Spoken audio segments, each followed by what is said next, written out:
ప్రసాద్ నుంచి చిరంజీవిగా మారిన ఒకటో రోజు రెండో రోజు అది రాజమండ్రికి బయలుదేరడానికి దారిలో వచ్చాడు కొద్ది ప్రోగ్రాం అవసరిస్తాను.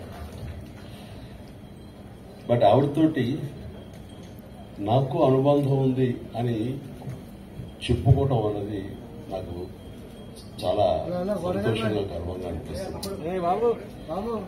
నేను పునాదిరాళ్ళు అనే సినిమా మొట్టమొదటగా చేస్తానని వాళ్ళకి చెప్పడం అన్నది అది కాకతాళీయం. ఎందుకంటే అప్పటికి నా ఫిల్మ్ ఇన్స్టిట్యూట్ కోర్స్ పూర్తి కాలేదు, చెయ్యకూడదు, అయినా సరే తప్పనిసరి పరిస్థితిలో వస్తాను అన్నాను.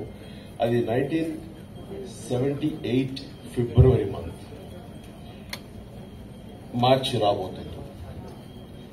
అక్కడ ఎవరు ఉంటారంటే అప్పట్లో ఆర్టిస్టులు ఎవరో కూడా నాకు తెలియదు. 4 కుర్రవాళ్ళు, నరసింహరాజు హీరో ఉంటాడు, నువ్వు అందులో 5లో ఒకటి.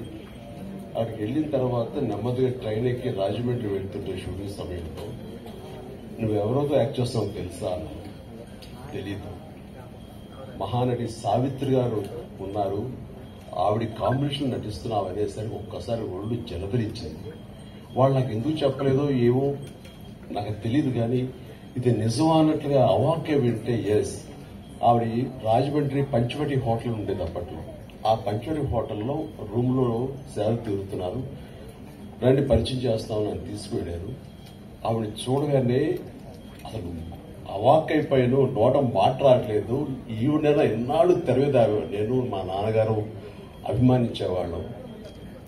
ఆవిడ్ని ఎంతగానో అలా చూసేవాడిని, ఏమీ మాట్లాడలేదు. నీ పేరేంటి బాబు అని అంటే అది అన్నాను. ఎందుకంటే ప్రసాద్ నుంచి చిరంజీవిగా మారిన ఒకటో రోజు రెండో రోజు అది రాజమండ్రికి బయలుదేరడానికి దారిలో అనుకున్నాను. పేరు ఇక మీద చెప్పాలి, చిరంజీవి అన్నాను. శుభం అని అన్నారు. రేపు ఎప్పుడు మనంతా కలిసి నటిస్తామని చెప్పారు. అయిన తర్వాత అక్కడ రాజమండ్రి షూటింగ్ లో వర్షం వచ్చింది. ఫిబ్రవరి మార్చిలో వర్షం ఏంటని మీరు అనుకోవచ్చు, అవి మ్యాంగో షవర్స్ అంటారు. మొన్న కూడా వచ్చింది అక్కడ. అలాంటి అకాల వర్షం వచ్చింది. ఒక గచ్చు తోటి ఉన్న ఒక హౌస్ పంచలో పైన టాప్ రూఫ్ ఉంది, కానీ జల్లు పడుతుంది అనమాట. అందులో నటించినటువంటి యాక్టర్లు అందరూ రోజారమణి, కవిత, సావిత్రమ్మ గారు, గోకిల్ రామారావు, కొంతమంది ఆర్టిస్టులు, వీళ్ళందరూ నరసింహరాజు, వీళ్ళందరూ ఉండిన తర్వాత చాలాసేపు వర్షం వస్తూనే ఉంది, ఎవరికి తోయట్లేదు. మీకు తెలుసా ఈ అబ్బాయి చిరంజీవి అబ్బాయి డాన్స్ చాలా బాగా వేస్తాడు, సరదాగా చిరంజీవి డాన్స్ నేను అడగటం ఆలస్యం. అలాంటి ముందు రెడీ అయిపోతాను. నా దగ్గర టేప్ రికార్డు ఉంది. అప్పట్లో బోనియమ్మనో లేకపోతే ఇలాంటి కొన్ని అబ్బా ఇలాంటి కొన్ని ఇవి ఉన్నాయి, ఇంగ్లీష్ నెంబర్స్. అది వేసుకుని డాన్స్ చేస్తాను. నాకేంటి సావిత్రి గారు చూస్తుంటారు, ఇంకా పెద్ద ఉత్సాహం నాకు.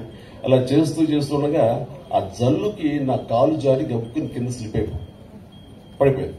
పడినవాడిని ఆగకుండా అక్కడ నాగు పవన్ డాన్స్ లాగా చేస్తూ ఏదో అలా చేసేసరికి వాళ్ళందరూ క్లాప్స్ కొట్టారు. వాళ్ళు చాలా సంతోషించి నాకు చాలా బాగా నచ్చేవయ్యా అంటూ దగ్గర తీసుకుని ఆవిడ నా భవిష్యత్తులో మంచి యాక్టర్ అవుతావు అని అన్న మాట అంతా ఇంత కదా. అంతటి మహానటి నోటు వెంబట చాలా మంచి యాక్టర్ అవుతావు, ఎందుకంటే నీలో స్పోర్టినెస్ చూశాను, ఆ తర్వాత కింద పడ్డ తిరిగి డాన్స్ చేయడం అనేది ఆ నేచర్ చూశాను. ఇవన్నీ చూస్తుంటే కనుక నీకు మంచి భవిష్యత్తు ఉంటుంది అని ఆ మహాతల్లి చేత అనిపించుకోవడం అనేది నాకు అంతా ఇంత కలిగి ఏదో బలంగా అనిపిస్తుంది.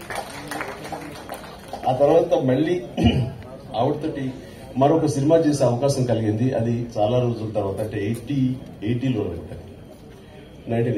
అది ప్రేమ తరంగాలు అని చెప్పేసి, అందులో నేను, కృష్ణరాజు గారు, సుజాత గారు, జయసుధ గారు, మేమంతా